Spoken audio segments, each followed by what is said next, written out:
오늘 우리에게 주시는 하나님의 말씀은 신약성경 고린도전서 13장 1절부터 13절입니다. 하나님의 말씀을 봉독하겠습니다. 이 말씀을 통해 하나님의 음성을 들으시기 바랍니다. 내가 사람의 모든 말과 천사의 말을 할 수 있을지라도 내게 사랑이 없으면 울리는 징이나 요란한 꽹과리가 될 뿐입니다.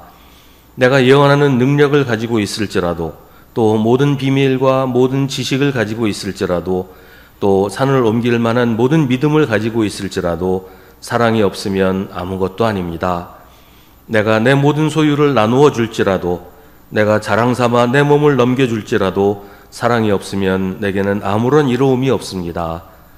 사랑은 오래 참고 친절합니다. 사랑은 시기하지 않으며 뽐내지 않으며 교만하지 않습니다. 사랑은 무례하지 않으며 자기의 이익을 구하지 않으며 성을 내지 않으며 원한을 품지 않습니다. 사랑은 불의를 기뻐하지 않으며 진리와 함께 기뻐합니다. 사랑은 모든 것을 덮어주며 모든 것을 믿으며 모든 것을 바라며 모든 것을 견딥니다. 사랑은 없어지지 않습니다. 그러나 예언도 사라지고 방언도 그치고 지식도 사라집니다. 우리는 부분적으로 알고 부분적으로 예언합니다. 그러나 온전한 것이 올 때에는 부분적인 것은 사라집니다. 내가 어릴 때에는 말하는 것이 어린아이와 같고 깨닫는 것이 어린아이와 같고 생각하는 것이 어린아이와 같았습니다. 그러나 어른이 되어서는 어린아이의 일을 버렸습니다. 지금은 우리가 거울로 영상을 보듯이 희미하게 보지만은 그때에는 얼굴과 얼굴을 마주하여 볼 것입니다.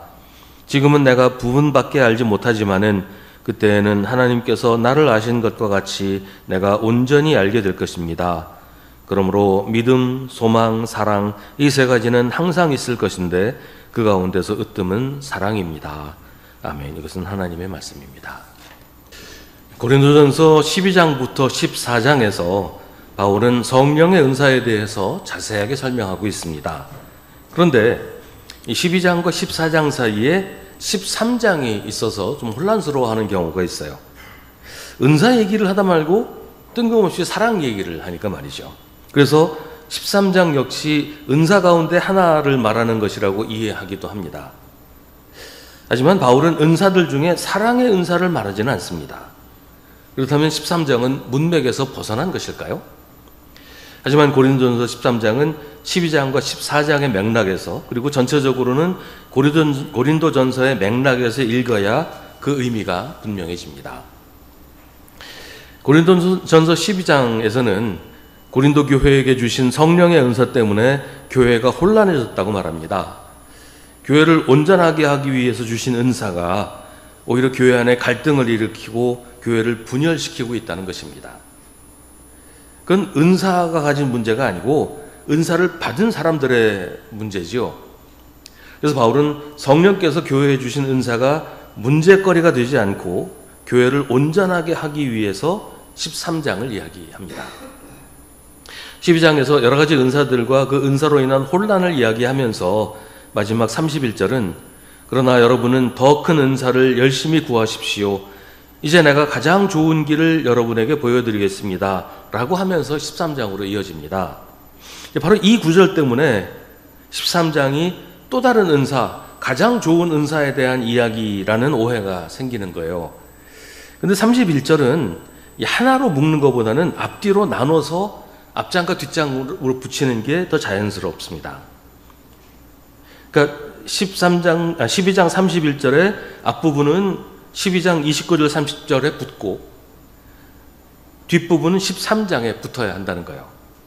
그러니까 12장 29절 30절은 그러니 모두가 사도이겠습니까? 모두가 예언자이겠습니까? 모두가 교사이겠습니까? 모두가 기적을 행하는 사람이겠습니까? 모두가 병 고치는 은사를 받은 사람이겠습니까?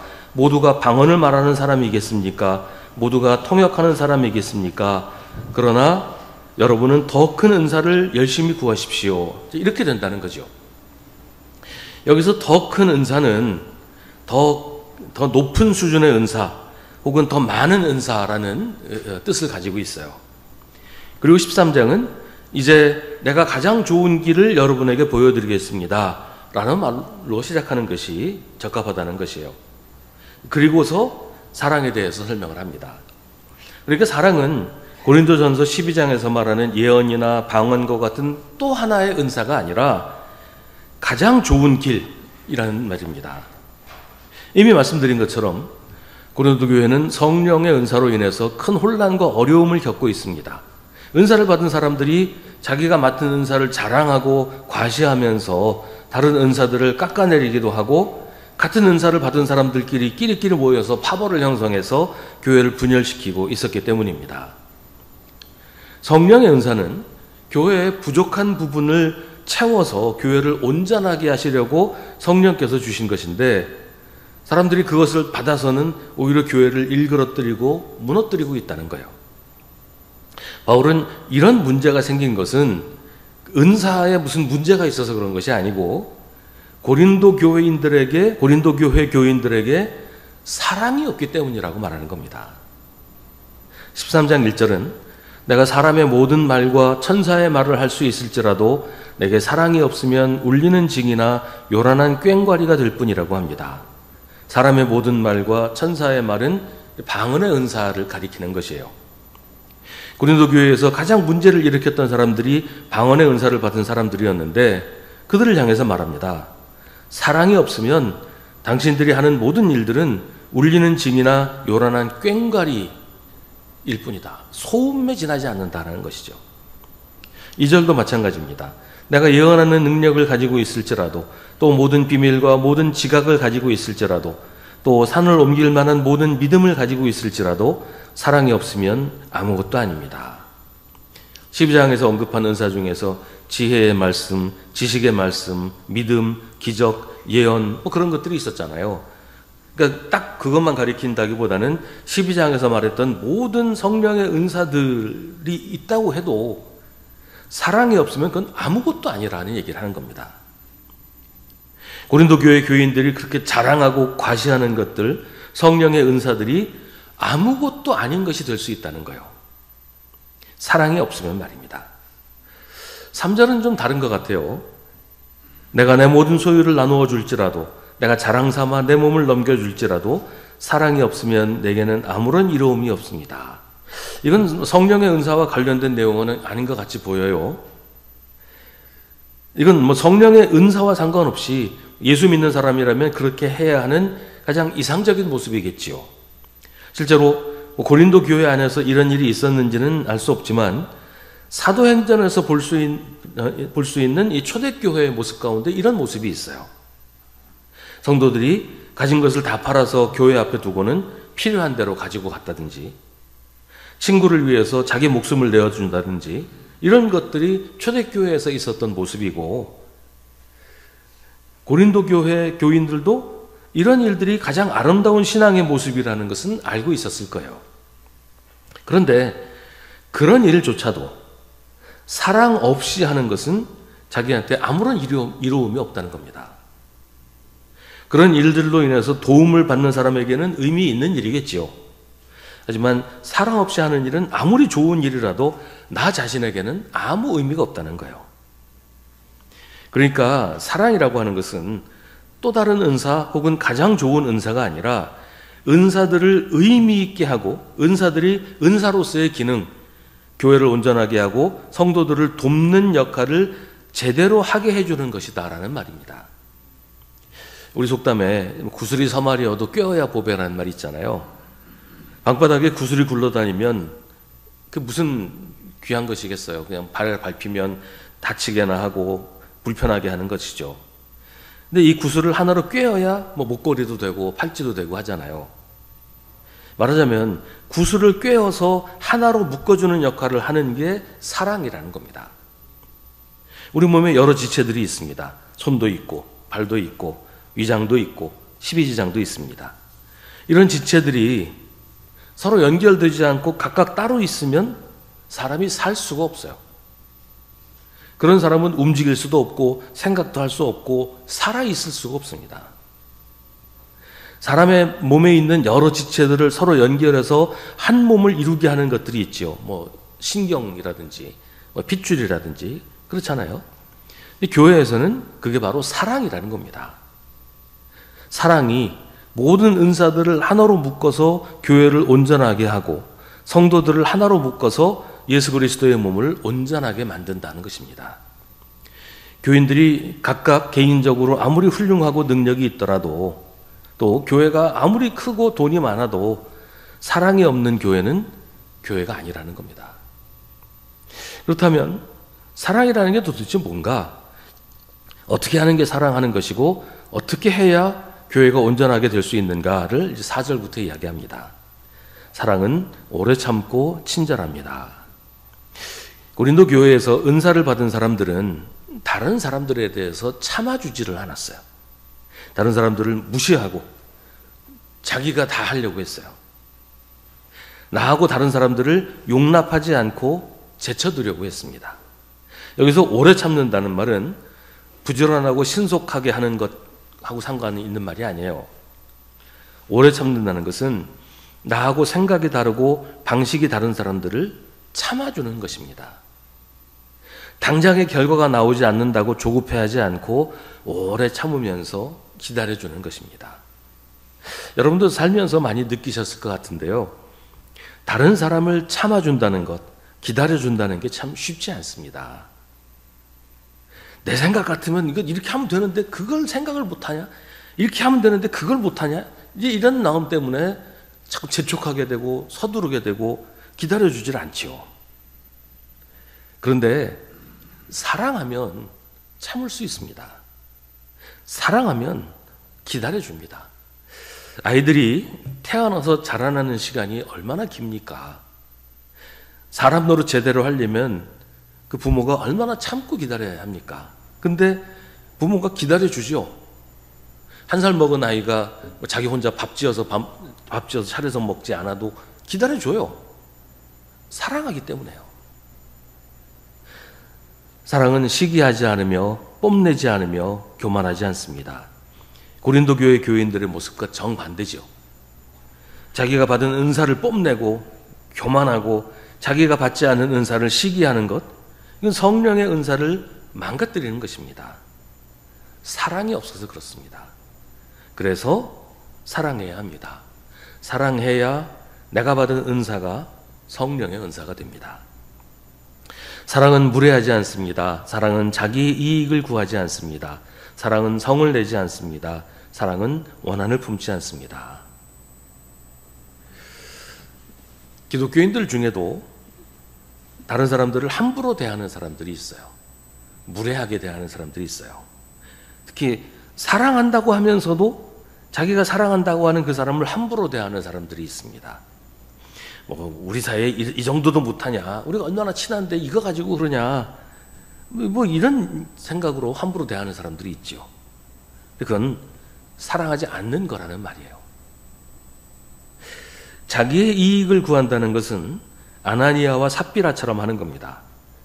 초대교회에서 저마다 자기 가진 것을 다 팔아서 교회 앞에 두고 필요한 사람들이 가져가는 것을 보고서 좋게 생각하는 아나니아와 삽비라가 나도 그렇게 해야 되겠다라고 하면서 자기 것 다 뒤로 챙겨놓고 일부분만 교회 앞에 두었어요.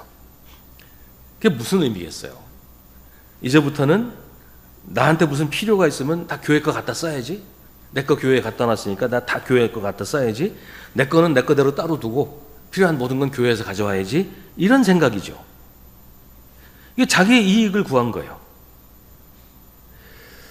자기의 이익을 구하지 않는다는 것은 단순히 이익을 추구하지 않는다는 말이 아니라 더 이상 내 것과 너의 것을 구분하지 않는다는 거예요. 저도 교회에서 재산을 다 팔아서 교회 앞에 둘 수 있었던 게 왜 가능했겠어요? 더 이상 내 것을 내 것이라고 생각하지 않았으니까 그렇게 할 수 있었던 거란 말이죠. 그러니까 더 이상 나와 너가 구분이 없이 하나가 된다는 거예요.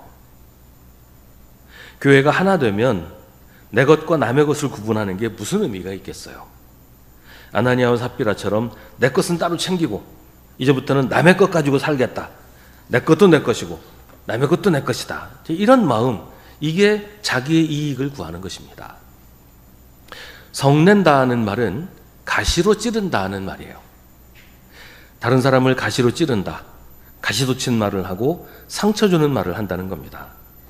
그런 사람들 있잖아요. 항상 안 좋은 점만 지적하고 가시돋친 말로 아프게 하고 자기 생각과 다르다고 비난하고 반대하는 사람, 좀처럼 좋은 말을 듣기 어려운 사람이 있어요. 항상 그 사람 말하는 건 뭔가 트집을 잡고 흠을 잡고 비난하고 이런 말을 한 사람들이 있어요. 성낸다는 말에는 짜증내고 억울해한다는 뜻도 있습니다. 억울해하는 것은 자기를 알아주지 않기 때문이죠. 내가 한 일이 아닌데 내가 했다고 한다든지, 내가 한 일인데 다른 사람의 공으로 넘어간다든지, 뭐 이렇게 되면 억울하잖아요. 근데 이것도 역시 아직도 교회 안에서 내가 나인 채로 남아있기 때문에 그렇습니다. 서로가 하나 되면 억울할 게 뭐가 있겠어요. 자기의 이익을 구하는 것을 포기하지 않으니까 억울한 일도 있는 거 아니에요? 사랑은 원한을 품지 않습니다. 원한을 품는다는 것은 마음의 원한을 간직한다는 거예요. 간직한다는 것은 버리지 못하고 계속 가지고 있는 거죠. 교회 안에서도 섭섭한 일이 왜 없겠어요? 때로는 화도 나고, 때로는 나하고 맞지 않아서 영 불편한 그런 일들도 얼마든지 있어요. 근데 문제는 그걸 마음에 간직하고 있는 거예요. 때로는 몇 날 며칠 혹은 몇 년 계속 그 마음을 품고 그걸 버리지 못하는 것, 이게 원한을 품는 거죠. 에베소서 4장 26절은 화를 내더라도 죄를 짓는 데까지 이르지 않도록 하십시오. 해가 지도록 노여움을 품고 있지 마십시오 라고 합니다. 그것은 악마에게 틈을 주는 일이기 때문입니다. 상처가 나면 그 상처를 통해서 온갖 세균들이 다 들어오죠. 원한은 마음에 상처를 내는 거예요. 그리고 그 상처를 통해서 악마가 들어온다는 겁니다. 그래서 우리 마음을 헤집어 놓고 악한 생각, 하나님의 뜻과 반대되는 생각을 하게 만듭니다. 그래서 우리를 악한 사람으로 만듭니다. 순간적으로 화가 나고 분노가 치밀을 수 있어요. 뭐 화 안 내는 사람은 어디 있어요? 그런데 그걸 마음에 품고 있으면 안 된다는 거예요. 화를 내더라도 풀어야지. 섭섭하더라도 그 섭섭한 생각을 버려야지. 그걸 계속 마음에 품고 있으면 그 틈을 노려서 악마가 우리 마음에 들어와서 우리를 악한 사람으로 만든다는 거예요. 근데 그렇게 우리가 원한을 품는 이유가 뭐냐? 사랑하지 않기 때문이라는 것이죠. 아이를 기르다 보면 아이들이 섭섭하게 할 때가 있어요. 별거 아닌 말 가지고도 섭섭하게 하고, 우리는 아이들한테 뭐 직업 정성을 다하는데 아이들은 우리를 그냥 쉽게 대하고, 뭐 이런 경우들이 있잖아요. 부모 입장에서 뭐 섭섭한 마음이 들 때도 있어요. 하지만 그렇다고 우리가 아이한테 원한을 품고 죽을 때까지 잊지 않겠다 이러진 않잖아요. 원한을 품는 것은 용서하지 않는 것이고, 용서하지 않는 이유는 사랑하지 않기 때문이에요. 하나님이 우리 죄를 용서하신다는 것은 하나님의 기억에서 우리의 죄를 지워버리신다는 거예요. 하나님은 우리의 죄를 품고 계시지 않는다는 겁니다. 왜냐하면 우리를 사랑하시기 때문이에요. 사랑은 불의를 기뻐하지 않으며 진리와 함께 기뻐합니다.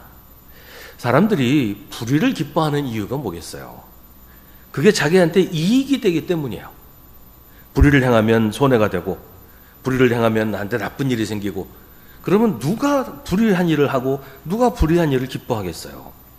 법을 지키지 않으면 이익이 되니까 법을 지키지 않는 것이고, 남을 해쳐서 나한테 이익이 되니까 남을 해치는 거 아니에요? 음주운전을 하면 단속에 걸리지 않아도 자동적으로 엄청난 벌금이 매겨진다. 그러면 음주운전 할 사람이 있을까요? 단순히 불의를 행하는 게 뭐 재밌고 흥미진진해서 그러는 사람이 누가 있겠어요? 그러니까 불의를 기뻐하는 것은 자기의 이익을 구하는 것과 연결이 됩니다. 이게 단순히 자기 이익을 구하는 것보다 더 나쁜 건 불의를 행하고 불의를 조장하고 불의를 정당화하기 때문이에요. 세상의 불의도 그렇지만 하나님의 법, 하나님의 의를 거부하고 하나님의 뜻을 훼손하고 하나님의 법을 어기는 것은 하나님을 대적하는 것인데, 교회 안에도 자기의 이익 때문에 하나님과 대적하는 사람들이 있다는 겁니다. 거짓말하고 세상법과 교회법을 어기고 부당한 이익을 추구하는 일들이 교회 안에도 있어요. 고린도 교회 안에 이런 일들이 심각할 정도로 있었다고 바울은 말합니다. 그게 모두 사랑이 없기 때문에 사랑하지 않아서 일어나는 일들이라고 바울은 말하는 겁니다. 진리와 함께 기뻐하는 것은 진리이신 예수 그리스도와 함께 기뻐한다. 예수 그리스도의 말씀대로 사는 것을 기뻐한다.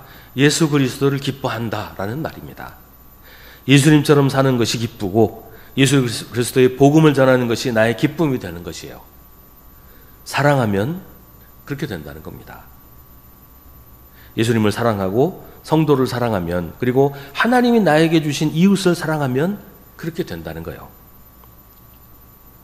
사랑은 모든 것을 덮어주며 모든 것을 믿으며 모든 것을 바라며 모든 것을 견딥니다. 베드로전서 4장 8절은 무엇보다도 서로 뜨겁게 사랑하십시오. 사랑은 허다한 죄를 덮어줍니다 라고 말합니다. 이게 죄를 보고도 못 본 데 그냥 지나가라, 죄를 그냥 덮어버리라, 그런 말이 아니에요. 남의 잘못을 여기저기 소문내지 말고 남의 뒷담화하지 말라는 겁니다. 하나님이 우리를 사랑하시는 것은 우리가 거룩하고 완전해서가 아니잖아요. 우리의 허다한 죄에도 불구하고 우리를 사랑하시는 거예요. 우리의 죄에 대해서는 징계도 하시고 그에 대한 대가를 요구하기도 하시지만 그렇다고 우리를 미워하거나 우리에게 원한을 품지 않으십니다. 우리의 허다한 죄를 사랑으로 덮으시고 용서하시고 지워버리십니다. 사랑하시기 때문이에요. 성경은 우리도 그렇게 하라고 합니다. 죄를 그냥 덮어버리라는 게 아니라 그럼에도 불구하고 사랑하라는 거예요. 모든 것을 믿으라는 것은 아무거나 믿으라는 말이 아니에요. 여기서 모든 것이라는 말은 우리에게 일어나는 모든 일, 하나님이 하시는 모든 일은 선하시고 의로우시며 나를 위한 것이라는 사실을 믿으라는 겁니다. 어떤 사람이 무인도에 표류를 했어요. 혼자 그 섬이 있는 거예요. 고생해서 나뭇가지를 모아서 며칠 동안 자기 이제 살 집을 만들었어요. 그러고서 이제 먹을 것을 찾아서 섬을 돌아다니다가 집에 와 보니까 집이 홀랑불에 다 타버린 거예요. 얼마나 힘들게 만든 집인데 너무 속상하고 낙심돼서 그냥 주저앉아 있었는데 갑자기 어디서 배가 한 척이 오는 거예요. 자기를 구조하러 온 거죠. 그래서 여기 내가 있는지 어떻게 알고 왔냐 그랬더니 이 섬에서 연기가 나더라는 거죠. 이 섬이 무인도인 건 그것은 배 타는 사람들은 다 아는 일인데 섬에서 연기가 나서 아 저기 누가 사람이 표류했구나 구하러 왔다는 거예요. 하나님은 최악의 상황을 가지고 최선의 결과를 만드십니다. 하나님을 사랑하는 사람은 하나님의 사랑을 믿습니다. 그래서 모든 것을 믿으며 모든 것을 바라며 모든 것을 견딥니다. 불평하지도 않고 원망하지도 않습니다. 나에게 일어나는 모든 일은 하나님의 사랑이고 하나님이 그 일들을 통해서 선한 결과를 이루실 줄을 믿기 때문입니다. 바울은 예언도 사라지고 방언도 그치고 지식도 사라진다고 말합니다. 이게 가치 없는 것이라서 사라지는 게 아니고 그런 은사들은 교회를 온전하게 하시려고 성령께서 주시는 것인데 더 이상 이런 은사가 필요하지 않은 때가 온다는 거예요. 하지만 사랑은 영원합니다. 사랑이 필요하지 않은 때는 없습니다. 모든 순간 모든 일에 사랑이 필요합니다. 은사는 은사 자체로는 온전한 것이 아니에요. 은사는 부분적인 것이고 부분적인 것들이 사랑으로 연결되어서 온전한 하나를 이루게 됩니다. 어린아이는 뭔가 가지면 자랑하고 싶어 하지요. 은사를 자랑하고 은사 때문에 경쟁하고 은사 때문에 시기하는 것은 어린아이처럼 유치한 일이라고 바울은 말합니다. 하지만 어른이 되면 어린아이의 일을 버려야 합니다. 사랑으로 그런 어린아이의 일을 버리는 것이란 말이에요. 그래서 사랑하지 않으면 우리는 여전히 어린아이처럼 유치한 단계에 머물러 있는 것이다 라는 말이죠. 지금 우리는 온전하지 않습니다. 하나님의 나라에 대하여 예수 그리스도의 신비에 대하여 아는 것보다 모르는 게 많고 아는 것도 분명하지 않은 게 많습니다. 지금은 모든 게 흐릿합니다. 하지만 하나님은 우리의 모든 것을 분명하고 밝히 아십니다. 우리를 사랑하시기 때문입니다. 우리가 모른다고 하나님도 모르실 거라고 생각하지 마세요. 우리는 온전하지 못하지만 하나님은 완전하십니다. 우리가 사랑하면 우리는 하나님과 함께 있는 것이고, 그래서 하나님이 나를 아시는 것처럼 우리도 알게 됩니다. 사랑하면 보입니다. 우리가 온전히 사랑할 때 내가 온전히 알게 될 것입니다. 바울은 은사에 대해서 설명하다가 은사 그 자체로는 아무 소용없거나 오히려 없는 게 나을 수도 있겠다는 사실을 깨닫게 되었어요. 고린도 교회의 모습을 보니까 그랬습니다. 그래서 은사보다 더 귀한 것, 은사가 정말 귀한 선물이 되게 하는 더 좋은 길을 이야기해 줍니다. 그게 바로 사랑하는 것입니다. 사랑은 생각이나 사상이 아니라 행동입니다. 사랑은 아는 것이 아니라 하는 것입니다. 사랑이 무엇인지 아는 게 중요하지 않고 사랑하는 게 중요합니다. 사랑해야 교회가 하나 될 수 있고, 사랑해야 하나님과 우리가, 예수님과 내가 하나 될 수 있습니다. 사랑해야 하나님이 우리에게 주신 모든 은혜가 정말로 귀한 선물이 됩니다. 바울은 은사의 문제를 다루면서 사랑을 이야기했지만 은사뿐이겠어요? 사랑하지 않으면 우리의 믿음이 무슨 의미가 있을까요? 사랑하지 않으면서 하는 우리 행동이 나에게 무슨 유익을 줄까요? 예수님 시대의 바리새파 사람들은 누구보다 율법을 철저하게 지켰지만 그들에게 사랑이 없었기 때문에 그들이 하는 모든 행동들은 하나님의 원수가 되는 것일 뿐이었어요. 오늘 교회가 하나 되기 위해 필요한 것은 성령의 은사가 아니라 사랑입니다. 지금은 성령의 은사가 필요한 시대가 아니라 사랑이 필요한 시대입니다. 초대교회에서 필요한 은사들은 지금은 여러 가지 방식으로 제공이 되고 있어요. 하지만 여전히 우리에게 필요한 것은 사랑입니다. 우리가 사랑하는 것입니다.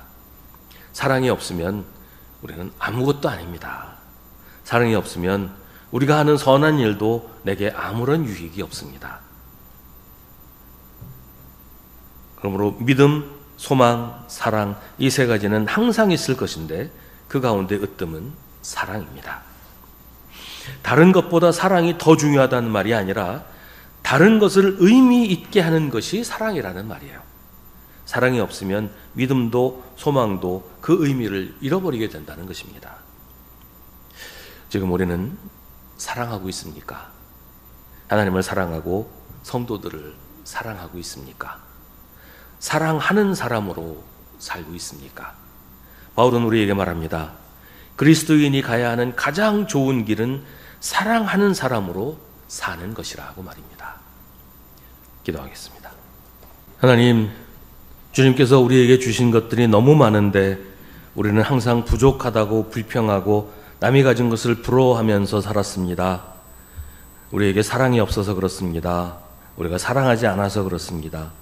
하나님을 사랑하지 않고 성도들을 사랑하지 않고 이웃을 사랑하지 않아서 늘 불평과 원망으로 삽니다. 주님, 우리에게 사랑의 능력을 주시옵소서. 우리도 주님의 사랑으로 서로 사랑하게 하시고 무엇보다 사랑으로 하나 되게 하여 주옵소서. 우리가 사랑하는 사람이 되게 하셔서 우리의 이름이 사랑이 되게 하여 주옵소서. 예수님의 이름으로 기도합니다. 아멘. 우리의 든든한 바위이신 예수 그리스도의 은혜와 우리의 작은 신음에도 응답하시는 하나님의 사랑과 언제나 우리를 의의 길로 인도하시는 성령의 역사가 주님의 사랑으로 사랑하기로 다짐하는 사랑하는 모든 주님의 백성들에게 이제로부터 영원까지 함께 하시기를 간절히 축원하옵나이다. 아멘.